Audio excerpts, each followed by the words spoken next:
Hello, my name is Beren Polanco and this is my participating video for the Educational Technology Leadership Program at Lamar University. First off, I would like to establish that the participation video is in regards to an interview I did about the vision of our campus at Early College Academy in Spring ISD. You will be hearing interviews from an array of teachers from different subjects in this school. I have a pre-cal teacher, a U.S. history and a U.S. world geography teacher.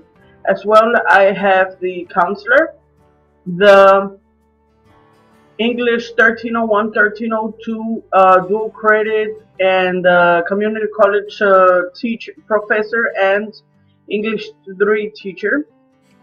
In this interview as well, I asked that they would please be as honest as possible and that I guarantee that nobody in the district will be watching or there won't be any repercussions. In reality, I really wanted to know what their feelings are in regards to if there is the ability or the possibility in this campus to be able to acknowledge, recognize, celebrate those people who implement strategies towards the vision.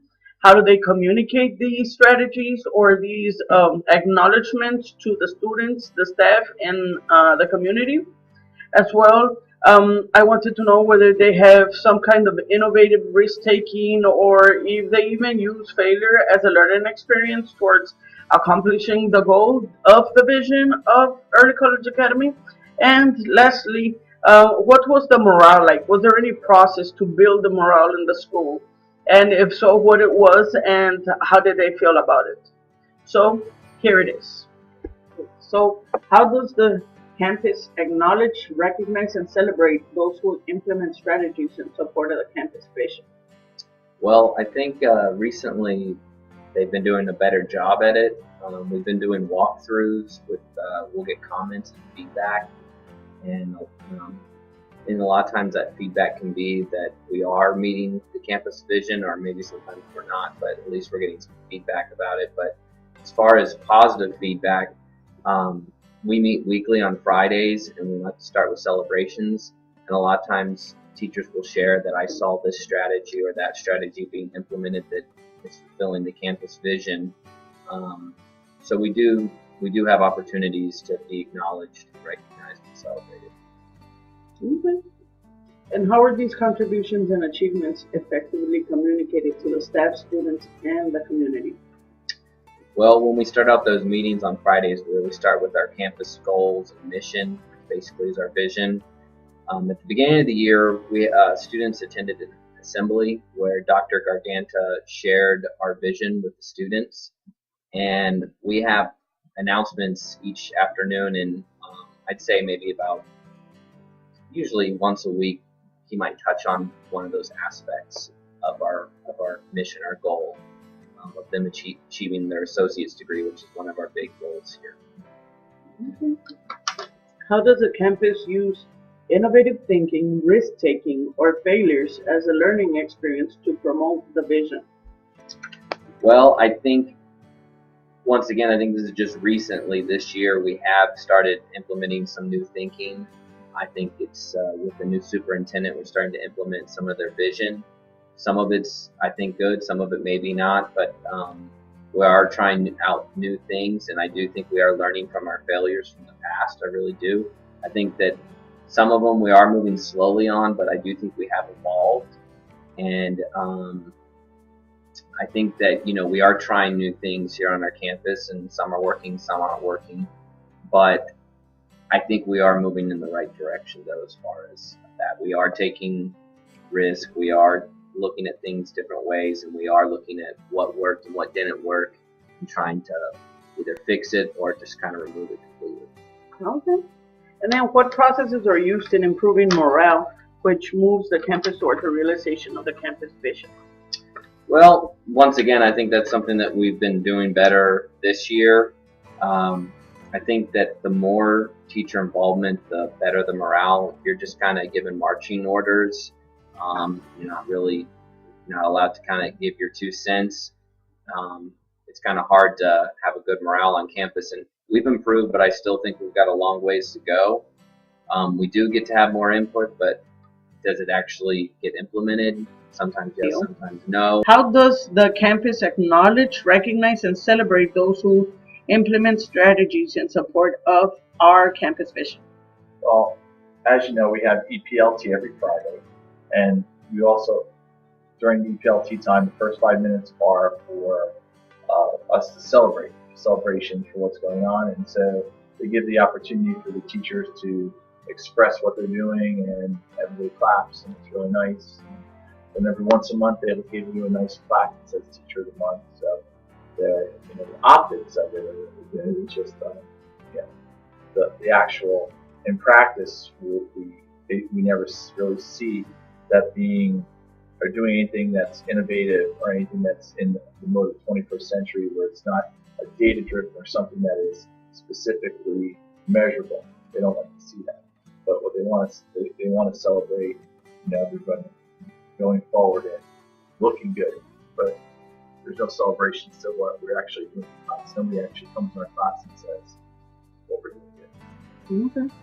So how are these contributions and achievements effectively communicated to the staff, students, and community besides doing the 5-minute celebration in our EPLT meetings? Well, they try to have us do these class walkthroughs, and so the teachers are required every week to walk through other teachers' classrooms and then critique them once a week. And we make efforts to do that, but it doesn't seem to actually stick. We'll do it for a week or two, and then it kind of falls away, and then we try again. So there's efforts here, there's programs in place. It's just there's not a lot of, because they require so much of the teachers in such a small school. It's not a lot to stick to it. So I think that's one of the things they try to do. The other thing they try to do is provide. The district tries to provide us a lot of support relative to scope and sequence, relative to lesson planning. The problem here, once again, is we're a single user school. Typically, I'm the only one who teaches world history. You're the only one who teaches Spanish 4. We don't have other teachers to kind of bounce stuff off of going to comprehensive high school. So I think we're kind of on our own a lot, but we're also, most of us take, graduate classes or complete their graduate degrees, so there's a lot of self-motivation here. Okay. And so you talked about risk-taking and innovative thinking. So do you think that, or how is it that you have seen it being used here in the school?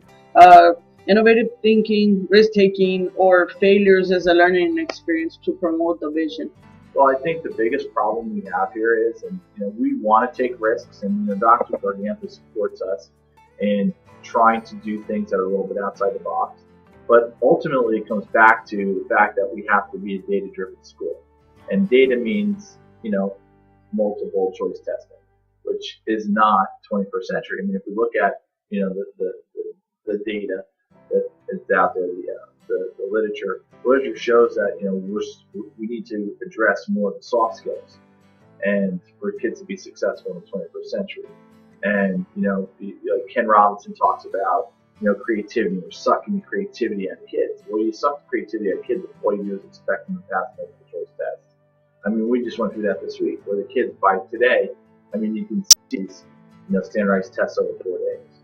So, on one hand, we talked about trying to be a 21st century school. On one hand, we talked about trying to do things that are innovative, and we're allowed to a point, but then we always go back to having to provide 20th century data to make sure that we are, facilitating the vision of not the school, because the school, Dr. Garganta, is very much 21st century, but the district is stuck in 20th century. They're stuck in having to have hard data to support the fact that they're doing something positive, because there's been so much negativity in this district for the last years. Okay. And so, what do you think are the processes that are being used in the school to improve morale, which in turn moves the campus forward to the realization of the campus vision? In terms of the teachers or in terms of the students? Both. Well, in terms of the teachers, I mean, I think we're pretty much a self-motivated group. So, morale kind of ebbs and flows depending on the time of year. And so we try to, I think Dr. Organta tries to provide us with some support and with some recognition of what we're doing. And, he does a lot of one-on-one talks with people and keeps us motivated that way. But overall, I think that a good example of what happened this week about morale and how morale is just shot was jamming these kids up with 8 high risk or high not high risk, what's the word, just the fact that there was a lot too, I can't even think of the word, I'm sorry, but tests were just too much for the kids. They were worth too much. The kids were jammed up with too much information. The tests weren't clearly defined what was going to be on them. The teachers didn't know what was going to be on them. Kids coming back with scores in 20 percentile, 30 percentile. I mean, that's not something that's going to bolster kids' self-esteem or bolster their morale. What it's going to do is it's going to beat them down more. I mean, these kids come from places, a lot of them, where they're not getting their morale boosted. I mean, that's why they're here. That's our job. Part of our job is to help them to be more successful in life. We don't get the cream of the cream here. We get kids that are, that are 60%, 70% of our kids are at risk. 67% of our kids are on free and reduced lunch. They come here because we're supposed to help them overcome the hard times that they're having. And some of the stuff that we do here as a district just basically beats that out of them. I mean, you see kids coming in your classrooms just in tears after taking a test that they had no idea what the material was. So for me, I think that's part of the problem. We're just so stuck in old-fashioned ways. We need to just figure out a different way to handle it. So we need to change. Oh yeah, we need change. I mean, look, the reason you're doing what you're doing is so you can facilitate change. You understand how to facilitate change. The question is, they ask us, my rotation now is project-based learning, and they're saying, well, you should be able to incorporate project-based learning in your school, and I'm like, you can't, and they tell you you're wrong. Innovation is always accepted, and I said no, because you have a hard syllabus you have to follow, and then your hard syllabus, they're not approving project-based. They're approving things that have a component that says you need to assess on 2 weeks. That's not project-based. Project-based gives kids the way to go deep. We're going shallow and wide. And that's what they want. They want shallow and wide. And then when they test these kids, they're like, well, we're going to go really wide. They need to know all this information. And oh, by the way, you have to guess what's going to be on it because we're going to give you, we're not going to stick with the teaks that are the most specific teaks. We're going to go with the most general teaks.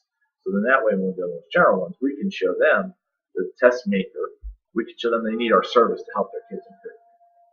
So all this stuff is all intertwined, and our kids are the ones feeling the pressure. So I don't think that lately I've come to believe that they don't want change. They just want the same old thing. They just want numbers. Everything's about numbers. This 50-50 thing. 50%, 50%. Isn't innovative. It's just about numbers. It's about more kids walking out of the classroom with a diploma. So.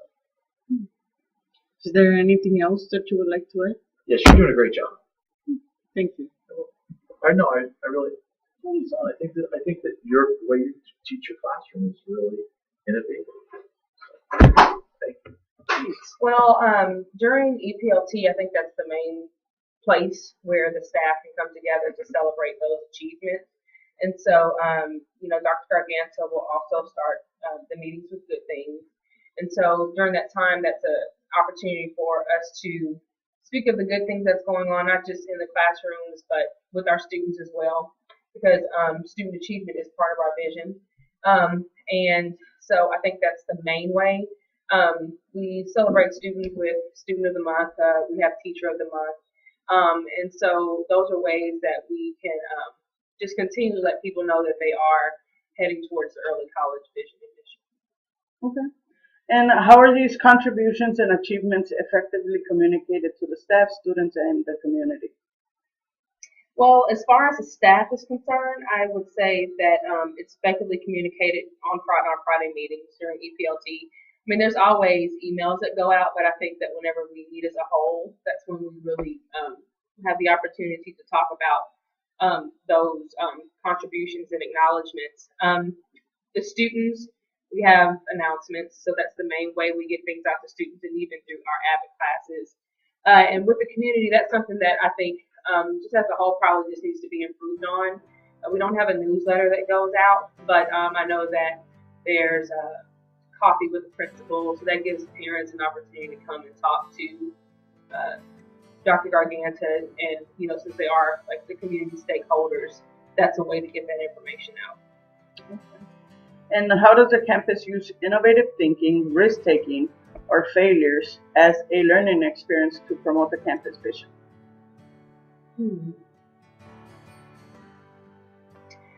Well, one way is through our campus improvement committee. That's one way. We don't meet as frequently as we should, but I think when we do meet, that is an opportunity for staff members, students, and administration to talk about the things that are going good on our campus and the things that aren't going well. And it gives us an opportunity to brainstorm on what we need to do to improve things like TSI scores, or just EOC indicators that we want to improve on, or just basic campus culture issues. So I think that is at this moment, besides team meetings, that's the way that information gets relayed to administration. And what processes are used in improving morale, which moves the campus towards the realization of the vision? I think that we're fortunate because we're a smaller campus. And so I think that all the staff members here believe in the vision, early college vision, that is, and even the spring ISD vision. And so for us to try to pull that way of thinking out of the staff members is not as hard as it would be if we were on a staff, 200. So I feel like our morale as a whole is it's good. Could it be improved? Always. I think there's always room for improvement, but I think as far as just what we're trying to do for our students, everyone can say. How does the campus acknowledge, recognize, and celebrate those who implement strategies that support the campus vision? Well, I think the first step is in recognizing, and I think a lot of it goes through the walkthroughs that a lot of the administrators do. That's where they see the styles we're implementing and the strategies we use to continue that campus vision. So once we do that, after recognizing it, we acknowledge it. Usually acknowledge it through verbal praise. At least in my experience, if I do something correctly, my administration will be, hey, good job on implementing a Socratic seminar, or some type of skills or some type of strategy we use to continue the campus vision. And then finally we celebrate it, mostly again through small victories really for us. So it could be something as like, just praise. It's nothing usually too big, but we do feel really. Okay. And then how were these contributions and achievements effectively communicated to the students, the staff, and the community? What I do like about it, and I think some people mentioned it before, during EPLT, we always start off with celebrations. And it's usually through there that these contributions or something, an achievement that has been big for the week, gets recognized, and then the person gets adequately acknowledged. And I think that's something that we use to communicate those achievements. And then sometimes it could be through like a newsletter or through an email. Students, especially if a student or a teacher did something that they merited an award, that's something where it gets recognized. Okay. And how does the campus, in your opinion, use innovative thinking, risk-taking of, or even failures as a learning experience to promote the campus vision? Well, I'm mostly going to speak on behalf of failures because it's something I can kind of relate to. I think we reflect a lot on our failures from our past experiences in order to avoid making them again in the future to promote our campus vision. So if our vision is to create a more college atmosphere for students and a strategy doesn't work or which implements it, I think we use that in order to fix it for next year, fix it for the next lesson. So we avoid that and we And then what processes are used in this school to improve the morale, which moves the campus towards the realization of the actual campus vision? So yeah, I'm gonna reflect back on the celebrations we have on EPLT. When it comes to morale, if we're having a tough week or something goes wrong, usually I think again I'll point to its effectiveness to raise our morale because it just kind of summarizes all the small victories of that week and it allows us to see, okay, it's not so bad, right? Our morale goes up and it helps us to continue wanting to push towards striving towards that vision. And another way we use to improve morale, just what we had right now, we have time to get to know each other on a personal level, usually through small socials every now and then, and I think that's important. I think we usually underscore the value that these have sometimes, in order to get more things done. And I feel that these socials provide that time we have with other colleagues to get to know them better, and through that we have a raising morale. And I personally like them, so I like to continue. Okay. Is there anything else that you would like to add in terms of how it is that we move towards the vision? Um, I mean, anything that you like or that you think we could do better?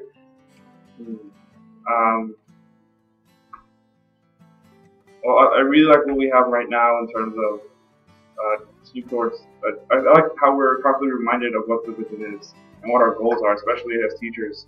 We'll often forget like what they are. I know coming in new, I was like, what are our goals? What is our vision? And then we don't get reminded of it every time, and you can say like, oh, this is our goal, this is our mission. It's always written on it. So I like the consistency of always reminding us what it is, so we don't lose sight of what's important. Okay. So, how does the campus acknowledge, recognize, and celebrate those who implement strategies in support of the campus vision?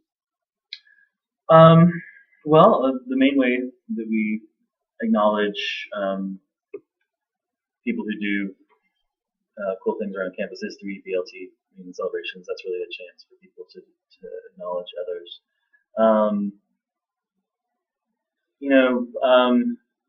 I don't.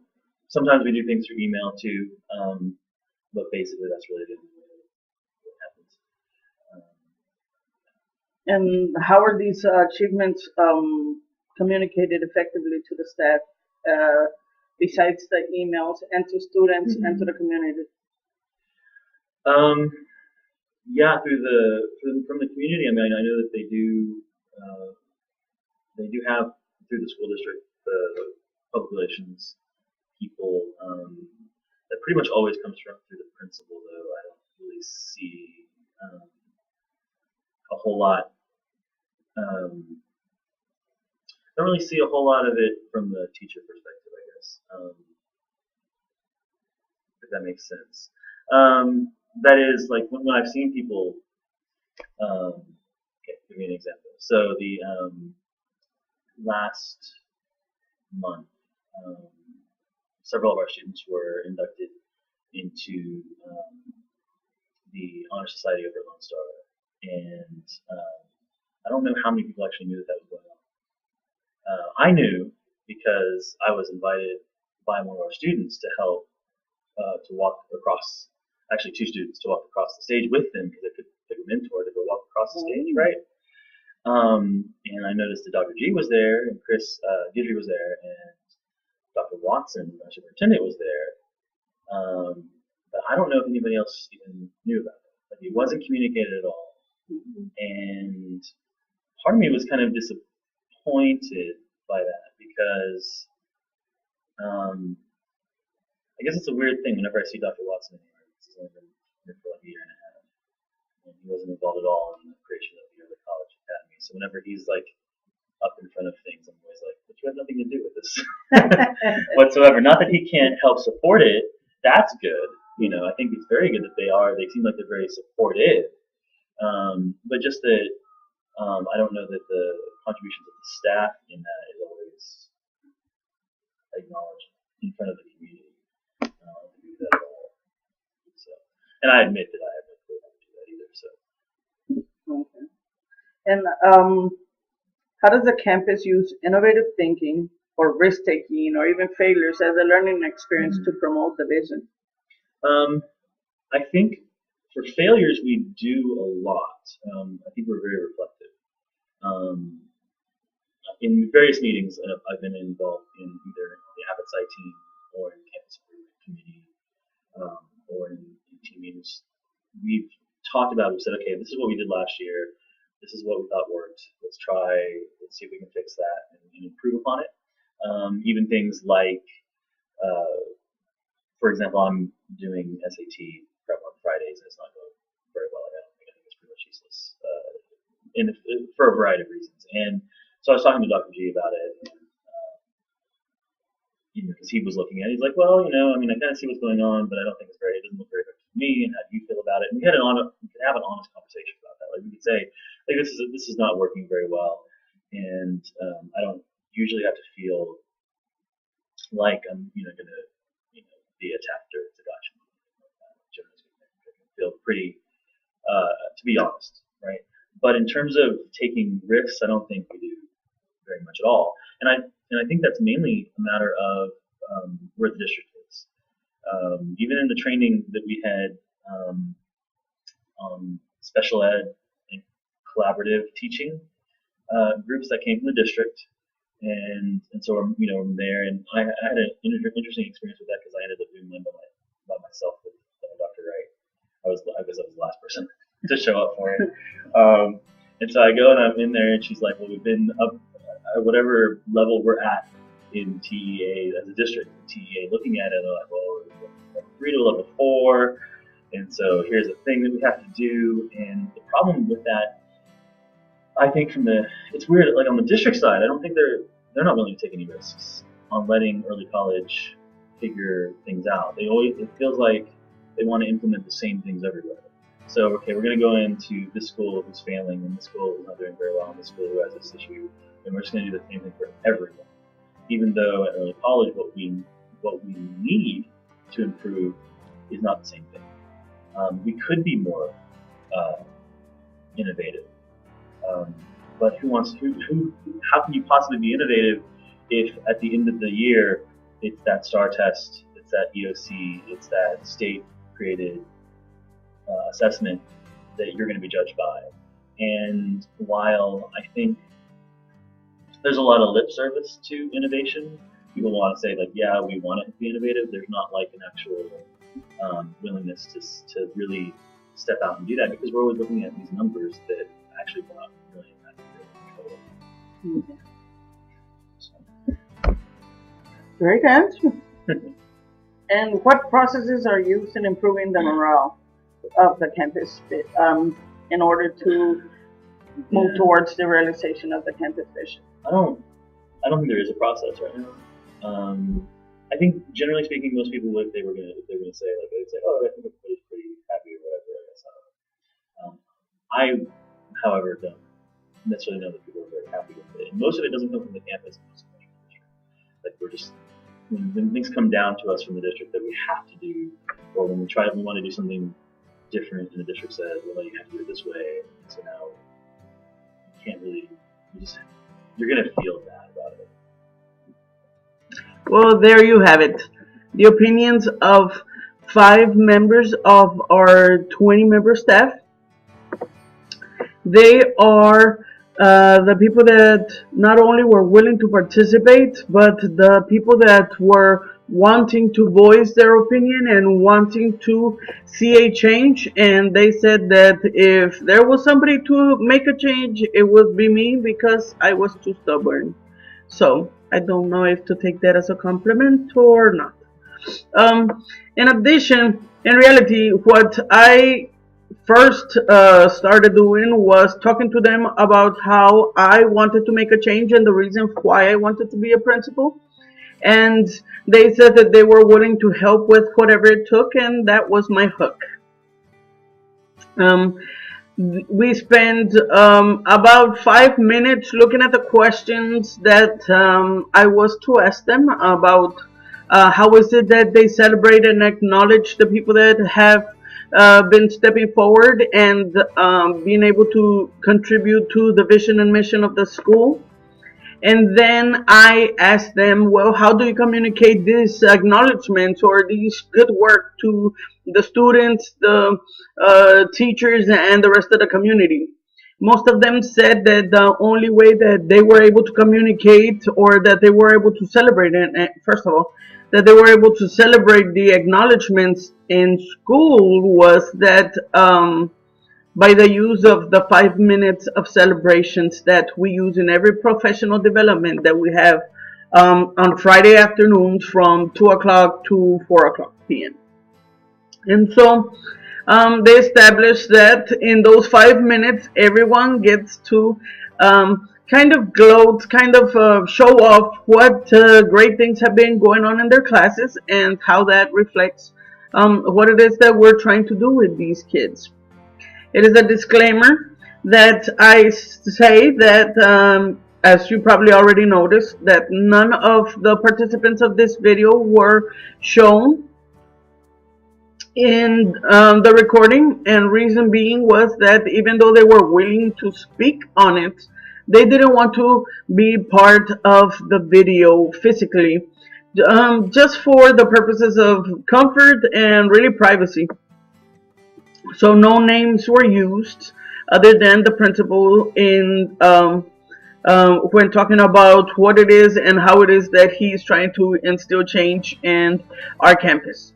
And so the first thing that I saw that was a commonality between all of the interviews was that the fact that there is 5 minutes to celebrate acknowledgments. And how do they communicate it to the students? Well, most of them said that it is through intercom, it is through parent-teacher meetings or parent-principal meetings that they are held once a month. That is Coffee with the Principal. And that's how they are willing to be able to communicate to the parents, because we do not have a newsletter, we do not have a newspaper, and our website hasn't been updated in quite a bit of time. So, in essence, that's the reason. That's the way that they would communicate with the stakeholders in this education process in the school. And so, as well, they said that there is no chance for the actual innovation or risk taking in this school and in this district at this time, because we are 1 year away from TA coming in and taking over the district, because the scores are not as the state would like them to be in for most of the schools in our district. But it is necessary to inform you that in our school we have the highest grades in the entire district by a large margin, and that we are not a traditional school. We are not we're not considered one of the traditional schools of Spring ISD. We are a school of choice in which the cap is 400, and so it is a different animal completely. And unfortunately, what I observed in these interviews is that the fact that they are not treating us like we're different, even though we are and we should be, because they're comparing us to traditional schools with 200 odd teachers and 35, 36 kids to a classroom sometimes, and that is not at all in our structure or in the design of our school. In an early college, the cap of students is 400. Maximum is 25 students per class, and most of our classes, most of our students, yeah, I must say more than half of the 400 students in our school are taking college classes at this moment in time. So it is an entirely different animal. And so for that reason, the teachers feel that they should have a little bit more liberty because they're doing everything right. They're having the scores that are needed. They are ranked in the top 50 in the Houston area or in the state of Texas colleges. So it's not that bad. It's not bad at all. But 5 minutes of acknowledgement for being one of the top 50 schools in the state of Texas is not much either. So in essence, what I saw that was good about these interviews was the fact that the teachers were willing to be honest, that the teachers really, um, I saw a sense of passion that I had never seen before. I had, um, I felt it when I was talking to them across the table that they're willing to make the changes, they're willing to learn, they're willing to be trained to be better teachers and to be able to teach these kids as much as possible because they are completely in a buy-in about the vision and mission of our school, which is to make global learners to be able to get them to get an associate's degree within the same time that they get a high school diploma, that they attend a 4-year university and they are able to graduate and um, that they're just successful critical thinkers, problem solvers, and um,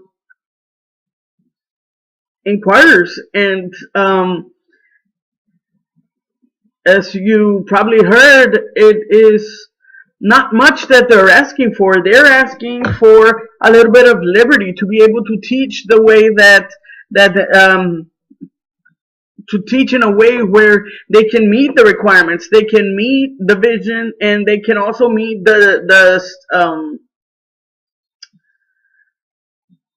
they can meet the standard that or surpass the standard that the district is putting. I say this because they want for our school to be top of the line. They want to be them to be the cream of the crop, but at the same time they're not providing what is necessary for us to make them the cream of the crop, especially when it comes to technology. In our school district, technology is developing, but not at the pace that technology is coming into the students' lives. And for that reason, in our school, it's even worse. Our school is comprised of nothing but portable buildings, as you see by the panels in my video, the paneling of the 1970s. And so, wireless is limited, and if it's windy in Houston, Texas, which is often, there's no wireless in our school, and so technology is not something that we can count on an everyday basis. And for that, um, I mean, I feel the frustration from the teachers. I feel the fact that there's a need for change. I know that my principal is working hard for this change, and actually, it's moving into the right direction, like they said, because finally, after 5 years of fighting and begging and when is it going to happen and questioning them and um, bugging and bugging and bugging the superintendent. Now that we have a new superintendent, the first thing that he put on his list, on his to-do list, was to finally get us a school, because a building. Because not only are the kids not learning if they're home sick, because every time it rains, we're all drenched in with water. We don't have the capabilities to where a restroom is close by, so you have to go jumping through the puddles, and the puddles are really deep, like maybe to your calf, and so by the time the day is over, you're completely drenched, your socks, your shoes, everything, and everybody gets sick. So the teachers are having to be absent because they're sick, or the students are not coming because they're sick. So we finally were able to, about a month and a half ago, to be able to get a building. So by August of next year, we will be starting our school year in an actual building. We're going to be an actual school, and that is motivating enough that finally we get a place where we can be comfortable and not spend a month or 2 months without AC, or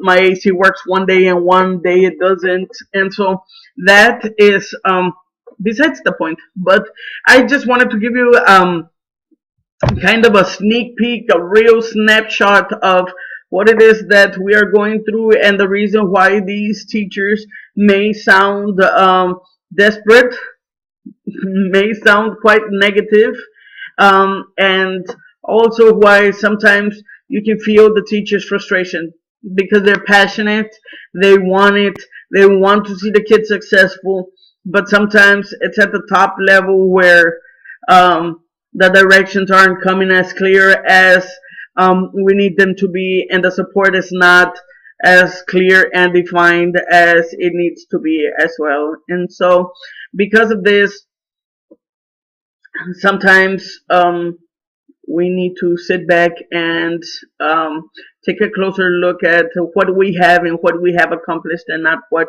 we're still missing. There's a big change coming because the leadership is new, but as well, there is things that we have accomplished that we wouldn't have been able to if we weren't as passionate as we are about the subject matter, about our students.